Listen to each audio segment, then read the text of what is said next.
নমস্কার, আমি প্রিয়তা। শুরু করছি উত্তরের সংবাদ। প্রথমেই আজকের বিশেষ সংবাদ। আংরা ভাষা নদীর ভাঙনে আতঙ্কে গয়েরকাটা চা বাগানের শ্রমিক মহল্লার বাসিন্দারা। ভাঙনের মুখে 48 নম্বর জাতীয় সড়ক। পথকুকুর সম্পর্কিত সুপ্রিম কোর্টের রায় স্থগিত, তবুও পথে নেমে প্রতিবাদ শিলিগুড়ির পশুপ্রেমীদের।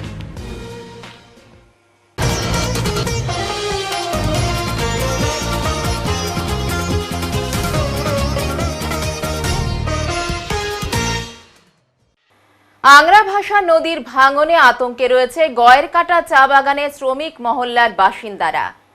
ভগ্ন দশা এশিয়ান হাইওয়ে 48-এর। ভাঙনে ক্ষতি হতে পারে এশিয়ান হাইওয়ে, আশঙ্কা স্থানীয়দের। জলপাইগুড়ি জেলার বানারহাট ব্লক এলাকা দিয়ে বয়ে গেছে আংরা ভাষা নদী। ভুটান পাহাড় ও ডুয়ার্স জুড়ে ভারী বৃষ্টিপাত হলে ভয়ঙ্কর রূপ নেয় আংরা ভাষা নদী। তখনই দেখা দেয় তীব্র নদীর ভাঙন। কিছুদিন আগে বৃষ্টিতে জল বেড়েছিল, জলস্তর নামতেই ফের শুরু হয়েছে ভাঙন। ফলে ভয়ঙ্কর পরিস্থিতির আশঙ্কা দেখা দিয়েছে গয়েরকাটা চা বাগানের চারুয়া লাইন এলাকায়। চরম দুশ্চিন্তায় বাসিন্দারা। এই এলাকায় রয়েছে বেশ কয়েকটি শ্রমিক আবাস। পাশ দিয়ে চলে গেছে গুরুত্বপূর্ণ এশিয়ান হাইওয়ে 48। দীর্ঘদিন থেকে আংরা ভাষা নদীতে ভাঙন চলছে। ধীরে ধীরে ভাঙনে গিয়ে আসছে শ্রমিক মহল্লার দিকে, পাশাপাশি গুরুত্বপূর্ণ এশিয়ান হাইওয়ে 48 নম্বর সড়ক পর্যন্ত। এই ভাঙন দ্রুত রোধ না করা গেলে বিচ্ছিন্ন হয়ে যেতে পারে উত্তরবঙ্গের অন্যতম গুরুত্বপূর্ণ যোগাযোগের রাস্তা, আশঙ্কা স্থানীয়দের। অন্যদিকে নদী ভাঙনের খবর পেয়ে রাজ্য সরকারের পরিবহন দপ্তর, সেচ দপ্তর ও এশিয়ান হাইওয়ে 48-এর আধিকারিকেরা যৌথভাবে ঘটনাস্থল পরিদর্শন করেছেন। প্রশাসনের তরফে ভাঙন রোধে দ্রুত ব্যবস্থা নেওয়ার আশ্বাস দেওয়া হয়েছে। গয়েরকাটা চা বাগানের চারুয়া লাইনের শ্রমিক মহল্লার বাসিন্দাদের দাবি, প্রশাসনের তরফে অতি দ্রুত বাঁধ তৈরি করা হোক, না হলে নদী ধীরে ধীরে গ্রাস করবে শ্রমিক আবাসনগুলোকে। আশ্বাস কত দ্রুত বাস্তবে রূপ নেয় এবং আদৌ বড় ক্ষতি এড়ানো যায় কিনা এখন সেটাই দেখার। মোটামুটি 6-7 বছর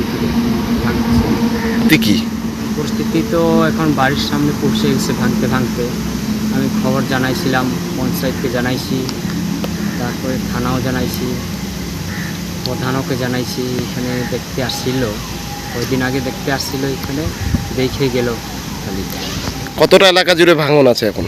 ভাঙানো তো আমাদের বাঁশ লাইন থেকে চারোয়া লাইন পর্যন্ত। কি ক্ষতি হতে পারে? এটা তো ভাঙতে ভাঙতে এখন রাস্তার সামনে পৌঁছে গেছে। রাস্তার সামনে এখন হাইওয়ে রাস্তা আছে, রাস্তার সামনে পৌঁছে গেছে। বলবেন আপনারা? এখানে তো আমাদের বাগানের এলাকা কোয়ার্টার যদি ভাঙে তাহলে তো কোম্পানি থেকে আবার জায়গা এখন খুঁজতে হবে। ভেঙে দিলে আমাদেরকেই জায়গা খুঁজতে লাগে, জায়গা না দেখালে তো ঘর বানাবে না। আতঙ্কে আছেন আপনারা? কি চাইছেন আপনারা? আমরা চাইছি এটা বাঁধ করে দেয়। প্রশাসনকে সেই দাবি জানিয়েছেন? কি বলছে ওনারা? ওরা দেখতে আসছিল, ওরা বললো কি, প্রশাসনরা বললো এখানে বাঁধ হবে। তো এখন তো বর্ষাও চলে যাচ্ছে, এখন বাঁধ কবে যে করবে এটা বলা সম্ভব। আপনার নাম? শিমল টপ্প। কোন এলাকা এটা? এটা হলো গয়েরকাটা চারোয়া লাইন। এটা 1-2 সাল আগে ভাঙছে। এই যে আংরা ভাষা ব্রিজের সামনে এই যে ভাঙছে, বাড়ি ঘর সামনে আছে। পাশে যত চলে যাবে? হ্যাঁ, রাস্তা সামনে আছে আর বাড়ি ঘর আছে সামনে, ভাঙলে তো সমস্যা হয়ে যাবে। আপনারা ওদের প্রশাসনকে? হ্যাঁ, জানাইছি তো, কয়বার জানাইছি। কি চাইছেন আপনারা? কি চাইছেন? আমরা চাইছি এইখানে বাঁধ হোক এরকম। কত বাড়ি আছে এখানে? কতগুলো বাড়ি আছে আপনাদের শ্রমিকের? এইখানে তো এই 15-20টা বাড়ি আছে। কতটা আতঙ্কে আছেন আপনারা? আতঙ্কে আছেন তো আপনারা? আতঙ্ক হয় তো এলাকায়? সুপ্রিম কোর্টের রায় স্থগিত, তবুও পথে নেমে প্রতিবাদ শিলিগুড়ির পশুপ্রেমীদের। দিল্লির রাস্তাঘাট থেকে 8 থেকে 10 লক্ষ পথকুকুর সরানো সুপ্রিম কোর্টের নির্দেশ ঘিরে দেশ জুড়ে শুরু হয়েছে প্রবল প্রতিক্রিয়া। যদিও আদালত আপাতত সেই রায় স্থগিত রেখেছে, তবুও প্রতিবাদ অব্যাহত রেখেছেন পশুপ্রেমীরা। শিলিগুড়িতেও নো ডগ নো ভোট স্লোগানকে সামনে রেখে মিছিলে সামিল হলেন শহরের পশুপ্রেমীরা।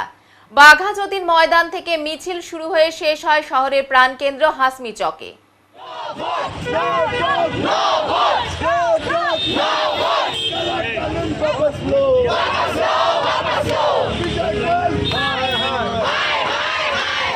জানাই, এটা প্রতিবাদ জানাই এবং আমাদের প্রতিবাদে প্রোটেস্টে যেদিন থেকে এই অর্ডারটা বেরিয়েছে সেদিন থেকে বিশালভাবে প্রোটেস্ট হয়েছে পুরো ভারতবর্ষে, বাইরে থেকেও ওভারসিজ কান্ট্রিজ থেকেও আমরা সাপোর্ট পেয়েছি এবং তার ফলে সুপ্রিম কোর্ট এই অর্ডারটার মধ্যে কিন্তু স্থগিতাদেশ লাগাতে বাধ্য হয়েছে এবং আমরা চাইছি আগামী দিনে যাতে এই অর্ডারটাকে রিভাইজ করা হয় এবং এই অর্ডারটাকে চেঞ্জ করা হয়। এবিসি রুল যেটা আছে সেই এবিসি রুলটাকে যেন প্রপারলি ইমপ্লিমেন্ট করা হয়, কারণ আজকে কুকুরের পপুলেশন এত, কুকুর যদি কারোর পিছনে দৌড়াচ্ছে কামড়াচ্ছে সেটার দায়ভার কিন্তু কুকুরের নয়, এটা গভর্নমেন্ট, যে কোনো গভর্নমেন্টের ফেলিয়ার যে কুকুরের পপুলেশন এত। কুকুর নিশ্চয়ই হসপিটালে গিয়ে নিজের স্টেরিলাইজেশন, নিজের অপারেশন নিজে করিয়ে আনবে না, খুব কমন ব্যাপার যে তাকে সেটা গভর্নমেন্টকে করাতে হবে। তো গভর্নমেন্টকে উদ্যোগ নিয়ে এটা করাতে হবে, এটাই আমাদের দাবি যে আজকে কুকুরের যে পপুলেশন বেড়েছে তার জন্য কুকুরকেই দাগিয়ে দেওয়া হয় যে ওরাই দোষী, কিন্তু ওরা কি করে দোষী? এটা তো প্ল্যানিং করতে হবে যে ওরাও তো আমাদের কান্ট্রির সদস্য, আমাদের এখানকার মানে আমাদের কমিউনিটি অ্যানিমেলস, তো ওদের পপুলেশন কন্ট্রোল করা, ওদের পপুলেশন যাতে কন্ট্রোলে থাকে, যাতে ওদের দ্বারা হিউম্যানের কোনো ক্ষতি না হয় সেটা দেখার দায়িত্ব কার? অবভিয়াসলি সেটা দেখার দায়িত্ব গভর্নমেন্টের। তো গভর্নমেন্ট যদি সেটা না দেখে নিজের ফেলিওরটাকে ঢাকতে ওদের ঘাড়েই চাপিয়ে দেয় ব্যাপারটা, তাহলে আমরা বারবার এটার প্রোটেস্টে নামবো, অবশ্যই নামবো। মূলত কর্মসূচি আমরা এখান থেকে একটা র্যালি বের করব এবং সেটা আমরা ভেনাস মোড় অবধি যাব এবং তারপরে আমরা ওইখানে একটা প্রোটেস্ট করব, তারপরে ওই পর্যন্তই আমাদের কর্মসূচি। রবিবার সন্ধ্যায় সায়েন্স অ্যান্ড নেচার ক্লাব জলপাইগুড়ির প্রধান কার্যালয় নয়াবস্তিতে অনুষ্ঠিত হলো একটি মনোজ্ঞ অনুষ্ঠান এবং তার সঙ্গে এই সময় অত্যন্ত প্রাসঙ্গিক একটি বিষয়ে আলোচনা। এই আলোচনা চক্রে প্রধান বক্তা হিসেবে উপস্থিত ছিলেন জলপাইগুড়ির সন্তান আমেরিকান পেনসিলভানিয়া বিশ্ববিদ্যালয়ের বায়ো ইঞ্জিনিয়ারিং এর অধ্যাপক ডক্টর সন্ধিষ্ণু দাস। তিনি মূলত যে বিষয় নিয়ে আলোচনা করেন তা হলো brain imaging and Alzheimer's disease. এই মননশীল আলোচনা চক্রে জলপাইগুড়ির সাধারণ মানুষ ছাড়াও বিভিন্ন বিদ্যালয়ের শিক্ষক শিক্ষিকারা উপস্থিত হয়েছিলেন এবং আলোচনার মাধ্যমে এই কঠিন রোগ সম্পর্কে কিছুটা ধারণা নিয়ে তারা প্রত্যেকে বাড়ি গেলেন। হ্যাঁ, আজকে আমাদের জলপাইগুড়ি সায়েন্স অ্যান্ড নেচার ক্লাবের উদ্যোগে ব্রেন ইমেজিং এবং আলজাইমার ডিজিজ, আপনারা জানেন যে এই সময়কালে এই ধরনের মস্তিষ্কের বিভিন্ন যে রোগ ভোগগুলো আছে তার মধ্যে এই আলজাইমার রোগটা অন্যতম, এবং বিশেষ করে ষাটোর্ধ্ব মানুষের মধ্যে এইটা অনেক বেশি গ্রাস করছে। আজকে যে ইঁদুর দৌড়ের যে যুগ চলছে এই যুগে বিশেষ করে মানুষের একাকিত্ব থেকে এই সমস্যাগুলো ভীষণ রকমভাবে বাড়ছে। তো এইটাকে সামনে রেখে আমরা আজকে আমাদের মধ্যে পেয়েছি জলপাইগুড়ির কৃতি সন্তান ডাক্তার অনিসন্ধিৎসু দাস, যিনি আমেরিকার পেনসিলভেনিয়া ইউনিভার্সিটি থেকে পড়ান, উনি এর উপরই আর কি বায়ো মেডিকেল ইঞ্জিনিয়ার বেসিক্যালি। তা উনি আমাদের এখানে আমাদের ডাকে, উনি ইন্ডিয়াতে এসছেন জলপাইগুড়িতে, তো আমাদের ডাকে উনি এসছেন। আমাদের আসলে এই সিস্টেমটা এখন চালু করেছে আমরা কিছু দিন থেকে, যে প্রতি মাসে আমরা বিজ্ঞানের, পরিবেশের বা চিকিৎসার বিভিন্ন বিষয় নিয়ে আলোচনা করা, এবং এটা সবার জন্যই ওপেন টু অল আছে, যাতে আমরা চাই যে জলপাইগুড়ির মানুষ বা দূর দূরান্তের মানুষ এই বিষয়গুলো সম্পর্কে তারা সজাগ হন, সচেতন হন, যাতে করে আমরা আগামী দিনগুলোতে আরও ভালো থাকতে পারি। সেই ভাবনাকে সামনে রেখে প্রতি মাসে করায়। তো এই মাসের আমাদের ডাক্তার অনিসন্ধিৎসু দাস আসছে, এবং যেহেতু ওনার এর উপর প্রচুর দখল আছে এবং তিনি এটা নিয়ে সাধারণ মানুষের কাছে, যারা আজকে শ্রোতা আছেন তাদের মাধ্যমে তাদের কাছে এই বিষয়টাকে তুলে ধরেছেন এবং খুব প্রাঞ্জলভাবে, সহজ সরলভাবে, বিষয়টা অনেক জটিল আপনারাও জানেন, যেটা নিউরোলজির একটা বড় জটিল জায়গা, কিন্তু সহজভাবে কিভাবে আগামী দিনে আমরা এই রোগকে প্রতিহত করতে পারি বা এই রোগটা থেকে অন্তত একটু দূরে থাকতে পারি, তারই বিভিন্ন পন্থা নিয়ে আজকের এই আলোচনা। তামিল ভাষায় রেস্তোরাঁর নাম জলপাইগুড়িতে রুখে দাঁড়ালো বাংলা পক্ষ। সপ্তাহের শুরুতে বাংলা ভাষা নিয়ে উত্তাল হলো জলপাইগুড়ি শহর। সোমবার জলপাইগুড়ি শহরের একটি রেস্তোরাঁর বোর্ডে তামিল ভাষায় লেখাকে নিয়ে সাময়িক উত্তেজনা সৃষ্টি হয়। এদিন বাংলা পক্ষের জলপাইগুড়ি জেলা সম্পাদক সহ অন্যান্য সদস্যরা এর তীব্র প্রতিবাদ করে বলেন, এই ঘটনা তামিলনাড়ুতে হলে ওরা বোর্ড ভেঙে দেয়, অথচ পশ্চিমবঙ্গের জলপাইগুড়ি শহরের বুকে বড় বড় তামিল হরফে দোকানের নাম লিখে ক্ষুদ্র আকারে বাংলা ভাষায় লেখা হয়েছে, এটা মেনে নেওয়া যায় না। তবে দোকানের মালিক দ্রুত পদক্ষেপ নেবেন বলে আশ্বাস দিয়েছেন। আমি সিদ্ধার্থ মুখার্জি, বাংলা পক্ষের জলপাইগুড়ির সদর বিধানসভা সদস্য। আজকে শহরের একটি রেস্টুরেন্টে আপনারা এসেছেন, কি কারণে? আমরা কথা বলতে এসেছি। এই দেখতে পাচ্ছেন এখানে একটা রেস্টুরেন্ট রয়েছে, এদিকে তাকান, আন্না কা দোকান। তো এখানে যিনি এসছেন তিনি এই দোকানটা লাগিয়েছেন। এবারে এখানে 3টি ভাষায় রয়েছে, ইংরেজি রয়েছে, উনি সম্ভবত ওটা তামিল ভাষায় লেখা কিছু আছে, এবং এটা নামটা হয়েছে আন্না কা দোকান, যেটাই হিন্দি ভাষায় বলা যায়। এবং ওপরে সবচেয়ে খারাপ যেটা ছোট ছোট করে বাংলায় লেখা যা ওটা সম্ভবত ছিল না, এটা রিসেন্ট লাগানো হয়েছে হয়তো আজকালের মধ্যে। আমাদের বক্তব্য হচ্ছে যেখানে পৌরসভা ইতিমধ্যে ঘোষণা করে দিয়েছে যে আগামী মহালয়ার সময় থেকে সমস্ত দোকানে বাংলা ভাষায় লেখা এটা একটা বাধ্যতামূলকের ব্যাপার হয়ে গেছে। তো সেক্ষেত্রে নতুন একটা দোকান হচ্ছে, সেখানে বাংলা থাকবে না, খালি ইংরেজি থাকবে বা অন্যান্য ভাষা থাকবে। তো এটা গ্রহণযোগ্য নয় বা এটা মেনে নেওয়াও যায় না একজন জাতীয়তাবাদী কর্মী হিসাবে। তো আমাদের বক্তব্য হচ্ছে এখানে এক তো বাংলা ভাষাকে আনতে হবে, বাংলা ওই যে ছোট ছোট করে লেখা রয়েছে ওটা চলবে না, এবং সেটা কর্তৃপক্ষ মেনেও নিয়েছে। তাদের বক্তব্য ছিল যে বোর্ডটা নাকি আরও বড় ছিল, যারা মানে মালিক পক্ষ বাড়ির তারা এটাকে ছোট করতে বলেছে, সেই নিয়ে একটু সমস্যা হয়েছে।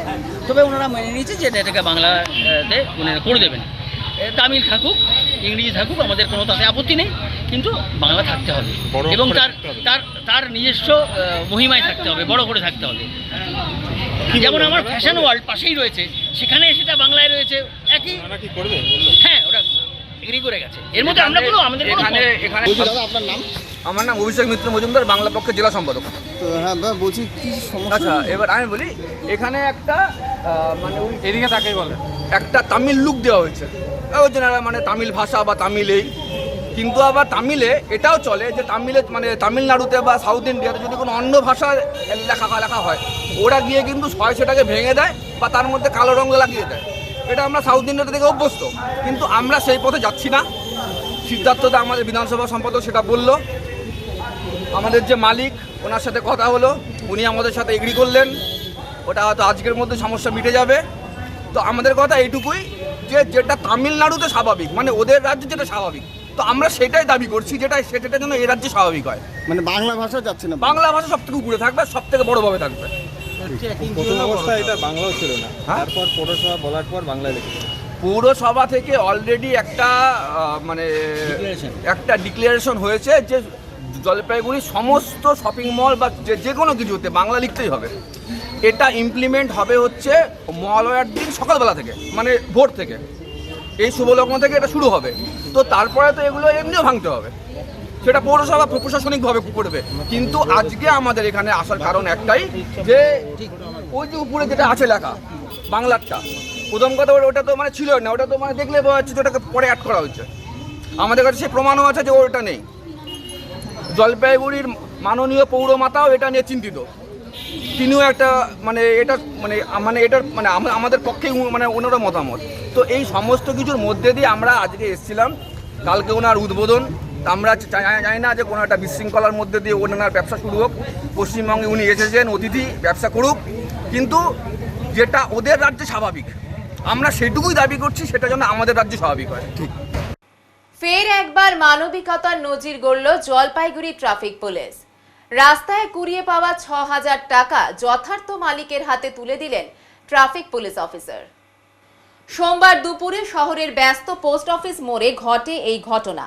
এদিন জলপাইগুড়ির প্রধান ডাকঘর থেকে টাকা তুলে ফিরছিলেন জনৈক বাসিন্দা চন্দ্রেশ্বর ঠাকুর, কিন্তু অসতর্কতাবশত রাস্তায় পড়ে যায় তার টাকা হারিয়ে মুহূর্তের মধ্যে দুশ্চিন্তায় পড়েন তিনি। এদিকে ব্যস্ত চৌরাস্তায় কর্তব্যরত এক ট্রাফিক পুলিশ অফিসার বীরেন মোহন্তর চোখে পড়ে সেই টাকা। তিনি বিন্দুমাত্র দ্বিধা না করে টাকা কুড়িয়ে রেখে দেন এবং মালিককে খুঁজে বের করার চেষ্টা শুরু করেন। পরে নিশ্চিত হয়ে তিনি যথাযথ মালিক চন্দ্রেশ্বর বাবুর হাতে টাকা ফেরত দেন। অপ্রত্যাশিতভাবে হারানো টাকা ফিরে পেয়ে স্বস্তির নিঃশ্বাস ফেলেন চন্দ্রেশ্বর ঠাকুর। তিনি কৃতজ্ঞতা প্রকাশ করে বলেন, আজকের দিনে এভাবে নিখোঁজ টাকা ফেরত পাওয়া সত্যিই বিরল। পুলিশের সততা ও দায়িত্ববোধের জন্য আমি কৃতজ্ঞ। জলপাইগুড়ি ট্রাফিক পুলিশ অফিসারের এই উদ্যোগের প্রশংসা করেছেন অনেকেই। কি হইলো ঘটনাটা একটু বলো তো প্রথম থেকে। হ্যাঁ, আমি ওই টোটোগুলো ক্লিয়ার করতে যাচ্ছিলাম, দেখি ওখানে টাকা পড়ে আছে রাস্তার মধ্যে। কোন জায়গায়? এই যে পোস্টের গেটের সামনে। তারপর টাকাগুলো কুড়ে পেয়ে আমি যখন থেকে কার টাকা চেয়ে তারপর দিকে খুঁজতে ওদিকে ছুটে আসছে তখন টাকার জন্য। কত টাকা এটা? আমি পেয়েছি 6,000 টাকা। তারপর দিয়ে দিলেন হ্যাঁ, ওনাকে? দিয়ে দিলাম টাকা। আমার নাম চন্দ্রেশ্বর ঠাকুর। একটু জোরে বলুন, কি নাম? চন্দ্রেশ্বর ঠাকুর। কি হয়েছিল? আপনার টাকা কোথায় কিভাবে হারিয়ে গেল? টাকা পকেটে রাখতে চাইছিলাম, পকেটে না ঢুকে নিচে পড়ে গেল, প্যান্টের ভিতর দিয়ে নিচে পড়ে গেল। তখন এই যে পুলিশ কাকুরা পাইলো, আমাকে ফেরত দিল। কখন বুঝতে পারলেন যে আপনার পকেটে পয়সা নেই, বা কোথায় পড়লো পয়সা আপনার? পয়সা পোস্ট অফিস থেকে বাইর হওয়ার পোস্ট অফিসে যেতে, হ্যাঁ, অর্ধেক টাকা ওইখানে পড়ে গেল, আর অর্ধেক আর একটু আগে গিয়ে পড়লো। আপনি কি কাজে বেরিয়েছিলেন, মানে কোথায় আসছিলেন আপনি? আমি টাকা তুলতেই আসলাম পোস্ট অফিসে, সেই টাকাই হারিয়ে গেল। কত টাকা? 8.5 টাকা। কে পেলো তারপরে টাকাটা? হ্যাঁ, কে পেয়েছে? পুলিশ পেল, পুলিশ পেয়ে আমাকে দিল। বলছি পুলিশ কত টাকা পেয়ে দিল? পুলিশ 6,000 পেয়ে গেল দিল। আর বাকি টাকাটা? বাকি টাকা আরেক জায়গা পড়ছিল, ওইটা আমি নিজেই পেলাম। হাতের ছোঁয়াই যেন বলে দিচ্ছে কত বছর ধরে তারা এই শিল্পের সঙ্গে যুক্ত। সোলার শিল্পের এই ঐতিহ্যকে টিকিয়ে রাখার লড়াই চালিয়ে যাচ্ছেন তারা, যা উত্তরবঙ্গের ঐতিহ্য। জলপাইগুড়ি সদর ব্লকের পাতকাটার মালিপাড়ায় আমরা দেখতে পেলাম প্রজন্মের পর প্রজন্ম ধরে কিভাবে এই শিল্পকে বাঁচিয়ে রাখার জন্য লড়াই করে যাচ্ছেন শোলা শিল্পীরা। একসময় গ্রামীণ জীবনের গর্ব ছিল এই শিল্প, কিন্তু এখন তা প্রায় হারিয়ে যেতে বসেছে। বর্তমানে সাইটল, বিশহরী শিল্পকলা বা মনসা, মা কালী, মানান ফটো ইত্যাদি সোলার জিনিসপত্র বিক্রি করেই জীবিকা নির্বাহ করছেন এই শিল্পীরা। দামও খুব বেশি নয়, কখনো 50 থেকে 60 টাকা, কোথাও বা 100 টাকা। উত্তরবঙ্গের বিভিন্ন গ্রামে, বিশেষ করে রাজবংশী সমাজে মনসা পুজো বা বিশহরী পুজোয় এই সোলার শিল্পকর্মের চাহিদা থাকে। যদিও সারা বছরই বিভিন্ন আচার অনুষ্ঠানে সোলার ব্যবহার রয়েছে, তবে বছরের নির্দিষ্ট এই সময়ে চাহিদা থাকে অনেক বেশি। নতুন প্রজন্ম আর তেমন ভাবে আসছে না এই পেশায়। পুরনো শিল্পীদের কথায় এখন আর এই শিল্পে স্থায়ী জীবিকা সম্ভব নয়। তবুও যারা রয়েছেন তাদের চোখে মুখে এখনো ভেসে ওঠে সেই পুরনো দিনের ঐতিহ্যের ছাপ। তুলির ছোঁয়ায় ফুটে ওঠে উত্তরবঙ্গের সংস্কৃতি ও বিশ্বাস। মালিপাড়া সহ উত্তরবঙ্গের অন্যান্য গ্রামেও এই সোলার শিল্পীরা হাটে বাজারে নিজেদের তৈরি সামগ্রী বিক্রি করছেন। তাদের নিখুঁত হাতের কাজ এখনো মানুষের নজর কাড়ে। হয়তো সেই আগের বাজার নেই, কিন্তু উত্তরবঙ্গের ঐতিহ্যের মশাল তারা এখনো বহন করে চলেছেন নীরবে, ধৈর্য আর ভালোবাসা দিয়ে। এই শিল্পকে বাঁচিয়ে রাখা শুধু পেশা নয়, এ যেন উত্তরবঙ্গের সংস্কৃতিকে ভবিষ্যৎ প্রজন্মের হাতে তুলে দেওয়ার এক নীরব প্রতিজ্ঞা। মা কালী। আর এটা? ওটা মনসা। এটা কারা পূজা করে? এটা সবাই করে। কোন সময় পূজা হয় এগুলার? ওইটা হয় 2 মাসেতে, আর এটা যখন মন তখন পূজা করে। এইটা কি? এটা হাতে কি বানাচ্ছেন? এটা কালী ঠাকুর। মানে রাজবংশীরা পূজা করে? হ্যাঁ হ্যাঁ। হ্যাঁ। কিভাবে পূজা হয় এটা? এটা ওইরকম বাঁধে দেয় গ্রামের মধ্যে ছোট ছোট করে, মানে ঠাকুর এগুলা? হ্যাঁ, ঠাকুর। কত বছর ধরে আপনি বানাচ্ছেন এইসব জিনিস? এটা অত মোটামুটি নাহলে 20 বছর। 20 বছর। আপনার এই এলাকা সবাই বানায়? হ্যাঁ, আমাদের এখানে ওখানটা 2 ঘর, আমরা এখানটায় 2, 4, 5, 7 ঘর বানাই। 7 ঘর বানায়। কোনো অর্থ পান? সরকার কেউ কোনো সাহায্য করে? না, কিচ্ছু করে না। না। এটা কি শিল্প বলে? এটা কি হিসেবে বলে? এটা কি শিল্প বলে? এদিকে তাকান। এটা আমরা তো বাংলাদেশে অত জানি না। হ্যাঁ, আমরা জানি এগুলো দেবতা পূজা হয়, দেবতা বানাই। বিক্রি কত করে করেন এগুলা? এটা 70 টাকা 80 টাকা এরকম একটা হয় বিক্রি? হ্যাঁ হয়। হ্যাঁ। কোন হাটে যান আপনি? আমরা গড়িয়াহাটে যাই আর অংদামালিতে যাই। কি নাম বললেন আপনার? অংদামালি। আপনার নাম কি? সুরেন মালাকার। সুরেন মালাকার। হ্যাঁ। আর কি কাজের সাথে আগে কি কাজ করতেন? আগে তো হাল কৃষি কাজ করেছি। আর এই কাজে যখন মন তখন যেটা পাই সেটা করি, একাকি এটা করলে তো চলবে না। তাও ঠিক। বললাম যে এগুলা কি ধরনের ঠাকুর বা কি এগুলা? এগুলো মনসা ঠাকুর। হ্যাঁ, এই সবাই এখন এই ছাউনিয়া বিছারি পূজা করবে, তোমারও করবে, আমারও করবে। ভাদ্র মাস, ভাদ্র মাস এই ছাউনিয়া বিছারি, বিশরি পূজা। হ্যাঁ বিছারি পূজা। কত বছর ধরে আপনি এইগুলো তৈরি করছেন? এই অনেকদিন তো তৈরি গেছে। কত বছর তাও? এই বাপ পিতা মাতা কইছে, তারপর হামা কইছি। এখনকার ছেলেপেলে করে? এখন ছেলেপেলে করে না, পোষায় না।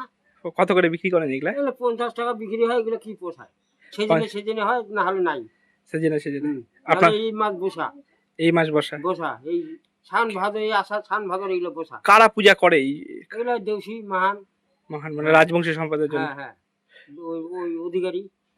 হ্যাঁ। কিভাবে মনসা ঠাকুর? হ্যাঁ, এই ভাদ্র মাসেই বিক্রি হয় বেশি। ভাদ্র মাসে এই তারপর ওই ছাউনিয়া বিছারি করে। কি বানান আপনি? এই মানে বিছরি, হ্যাঁ। এই মানে ডোলা, ওই মানে মাছান টাছান এগুলো। বৃদ্ধ ভাতার পান? কদম ফুল। বৃদ্ধ ভাতার পান না, বলে পাই না। এই চলে? এগুলো চলে না, কি করবো? কাজ দেখবে। কি নাম আপনার? ফিরের মালাহার। এবার নিয়ে নিচ্ছি ছোট্ট একটি বিরতি, সঙ্গে থাকুন, ফিরে আসছি একটু পরে। সব সময় সব দিকের সব খবর পেতে সাবস্ক্রাইব করুন, বেল আইকনটি প্রেস করে আপডেট থাকুন।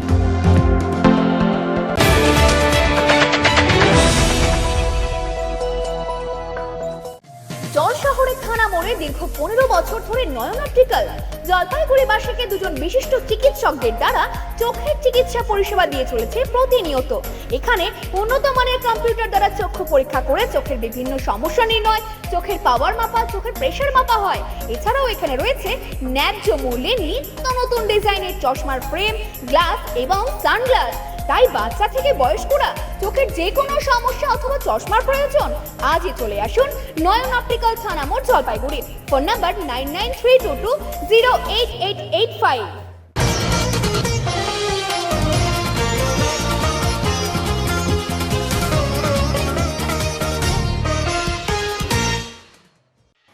পশ্চিমবঙ্গ সরকারের মুখ্যমন্ত্রী মমতা বন্দ্যোপাধ্যায়ের উদ্যোগে চালু হওয়া উন্নয়নমূলক প্রকল্প আমাদের পাড়া আমাদের সমাধান কর্মসূচির অঙ্গ হিসেবে আজ শিলিগুড়ি পুর নিগমের 33 নম্বর ওয়ার্ডে নবগ্রাম প্রাথমিক বিদ্যালয়ে অনুষ্ঠিত হলো একটি কর্মসূচি। এই কর্মসূচির মূল লক্ষ্য হলো সাধারণ মানুষের সমস্যাগুলি সরাসরি এলাকায় গিয়ে শোনা এবং দ্রুত সমাধানের ব্যবস্থা করা। আজকের অনুষ্ঠানে সরকারি আধিকারিক, পুর নিগমের কর্মী ও স্থানীয় জনপ্রতিনিধিরা উপস্থিত ছিলেন। এলাকাবাসী তাদের নানান সমস্যার কথা, যেমন রাস্তার সংস্কার, আলো জল ব্যবস্থা, নিকাশি সমস্যা ইত্যাদি তুলে ধরেন। কর্তৃপক্ষ আশ্বাস দেন দ্রুততম সময়ের মধ্যে এগুলি সমাধান করা হবে। সমস্যা মানে এখানে তো প্রচুর কাজ করেছি, আপনারা দেখতে পাচ্ছেন। সেই কাজের মধ্যেও আরও অনেক কাজ থেকে যায়, ছোট ছোট কাজগুলো। এখানে 12টা বুথ আছে, 12টা বুথে 1,20,00,000 টাকা দায়িত্ব হবে এবং ওয়ার্ডের মানুষরা তারাই ঠিক করে দেবে যে তাদের ছোট ছোট সমস্যাগুলো কি আছে। এখন আজকে 7টি বুথে হচ্ছে, আর 21 তারিখে উন্মিলনে আমাদের কমিউনিটি হলে আরও 5টা বুথে হবে। শিলিগুড়ি হংকং মার্কেট এলাকায় সোমবার অনুষ্ঠিত হলো স্বেচ্ছায় রক্তদান শিবির।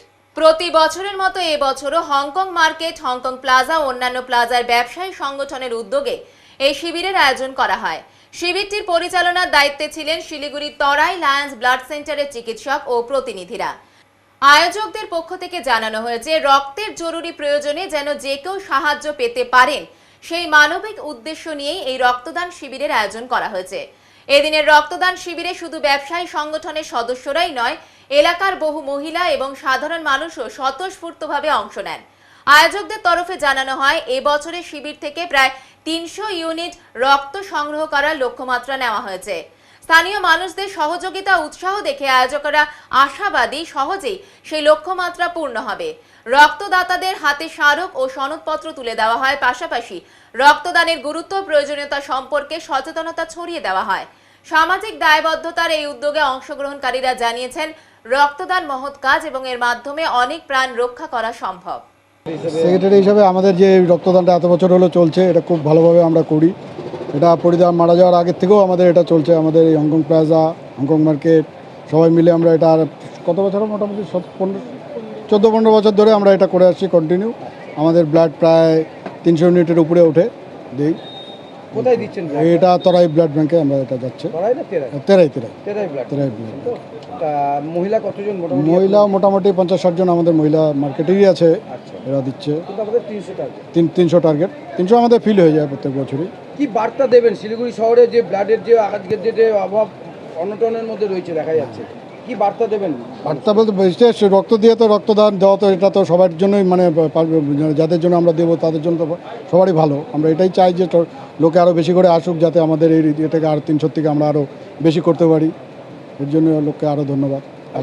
আমার নাম ভবত শাহ, অঙ্কুর মার্কেট। নেশার সামগ্রী কিনতে চুরির ঘটনা বাড়ছে মাল ব্লকে। পুজোর মুখে চিন্তিত সাধারণ মানুষ। আবারও চুরির ঘটনা ঘটল। এবার চুরির ঘটনা ঘটল মাল ব্লকের ওদলাবাড়ি হিন্দি স্কুলের চুইয়া বস্তি এলাকায়। জানা গিয়েছে গতকাল রাতে এই চুরির ঘটনায় চাঞ্চল্য ছড়িয়েছে। গতকাল রাতে এলাকার বাসিন্দা রিম্পা খাতুনের বাড়ির কাচের জানলা ভেঙে ঘরে ঢুকে সোনা, গয়না, নগদ টাকা পয়সা সহ জিনিসপত্র নিয়ে চম্পট দেয় চোর বলে অভিযোগ। রিম্পা খাতুন আরো বলেন, গতকাল রাতে আমরা বাবার বাড়ি গিয়েছিলাম।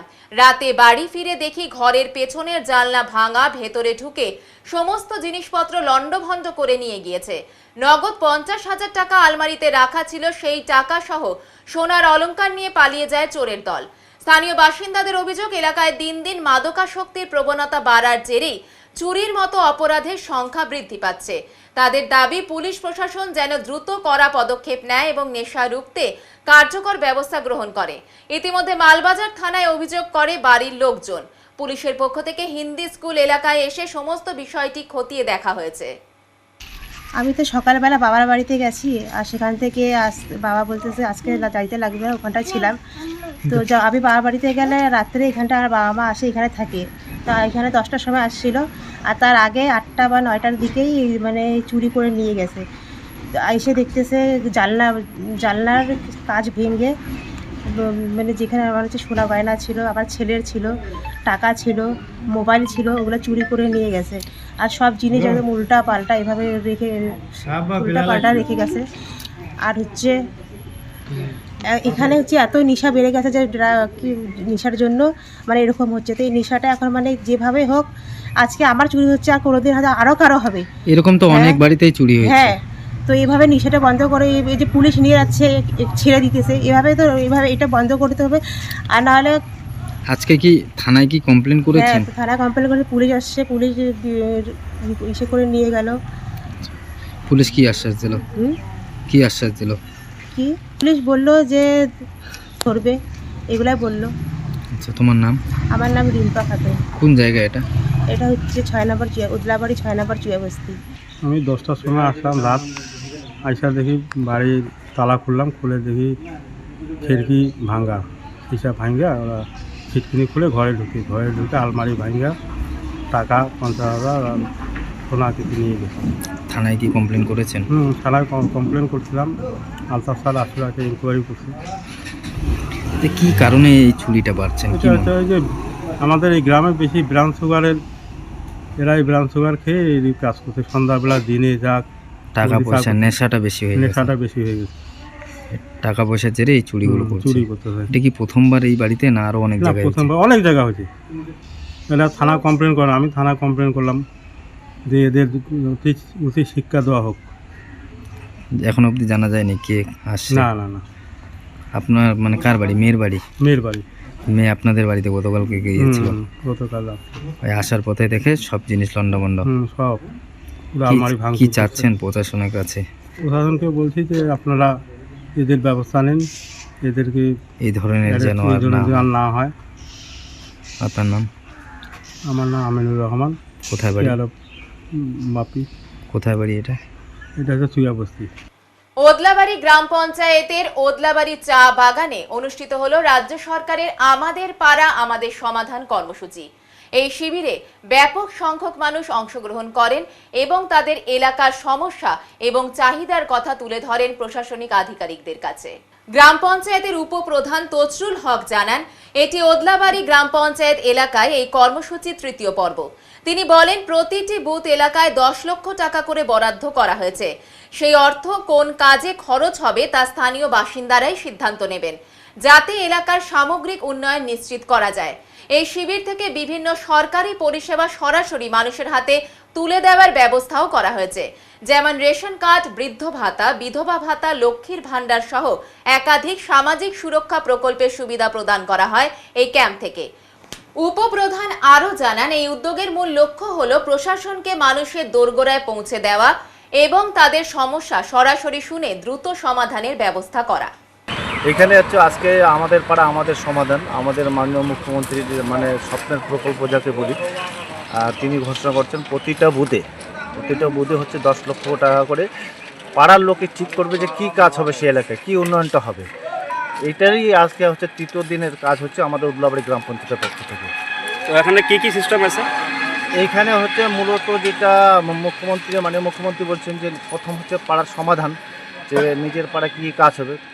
তারপরে যেসব জাতীয় স্তরের যে সুযোগ সুবিধাগুলো আমরা পাই বরাবরই, লক্ষ্মী ভাণ্ডার, বিধবা ভাতা, বৃদ্ধ ভাতা, কৃষি পেনশন, স্টুডেন্ট ক্রেডিট কার্ড, বিভিন্ন টোটালে 39টি প্রকল্প এখানে হচ্ছে আজকে জমা নেওয়া হবে। হ্যাঁ, যেসব মানুষ যে সামাজিক যে সরকারি যে সুযোগ সুবিধা সেগুলোর অফিসগুলো এক জায়গায় করে সেটাকে হচ্ছে দুয়ারে সরকারে হচ্ছে কাজ হবে এখানে। এরপরে কোথায়? এরপরে হচ্ছে আমাদের দক্ষিণ উদলাবাড়ি এসটি প্রাথমিক বিদ্যালয়, সেটা হচ্ছে 21 তারিখ। আপনার নাম আর পরিচয়? আমি হচ্ছে আমার নাম তাসিরুল হক, উদলাবাড়ি গ্রাম পঞ্চায়েতের উপপ্রধান। এটা কোন জায়গা? এটা হচ্ছে উদলাবাড়ি টিজি প্রাইমারি। এবার নিয়ে নিচ্ছি ছোট্ট একটি বিরতি, সঙ্গে থাকুন, ফিরে আসছি একটু পরে। সব সময় সব দিকের সব খবর পেতে সাবস্ক্রাইব করুন, বেল আইকনটি প্রেস করে আপডেট থাকুন।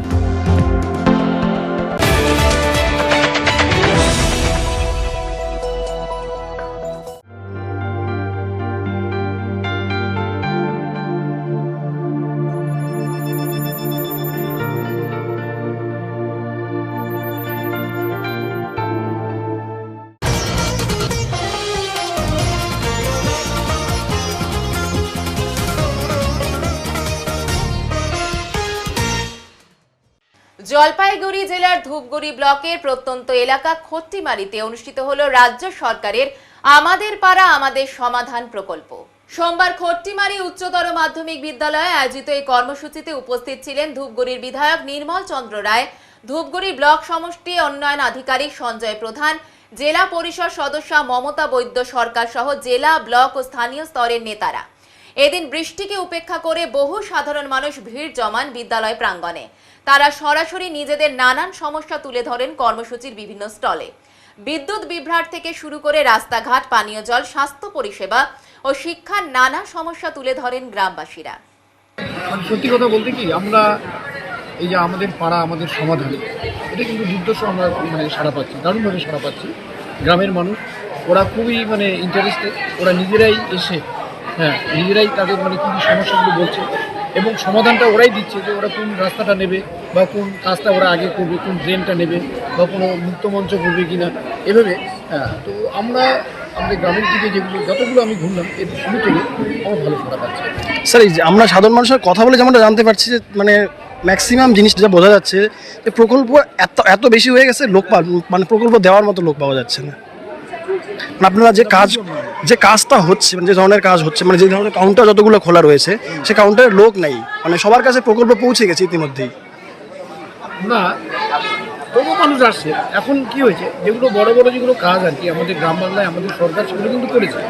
এখন তো ছোট যারা আসছেন তাদের ছোট তাদের দাবি। এবং রাস্তা যেমন 200 মিটার, 100 মিটার, 50 মিটার পর্যন্ত রাস্তাও আমরা পাচ্ছি, ঠিক আছে। এখন দেখা যাচ্ছে যে কারো সমষ্টিগত নয়, কারো দেখা যায় 2-3টা বাড়ি আছে, ওখানে একটা রাস্তা কাদা আছে, সেখানে তারা বলছে যে আমাদের এই রাস্তাটা হোক। এই ছোট ডিমান্ডগুলো নিয়ে মানুষ আসছে। এবং আমাদের যে প্রকল্পটার উদ্দেশ্যও তাই, যে এই 10 লক্ষ টাকা প্রতি বুথে আর কি 10 লক্ষ টাকা দিয়ে যাতে পাড়ার এটা কিন্তু গ্রামের নয়, পাড়ার সমস্যাটার সমাধান করা যায়, এবং তাই হচ্ছে, পাড়ার মানুষরা আসছে। এবারে আবহাওয়ার খবর।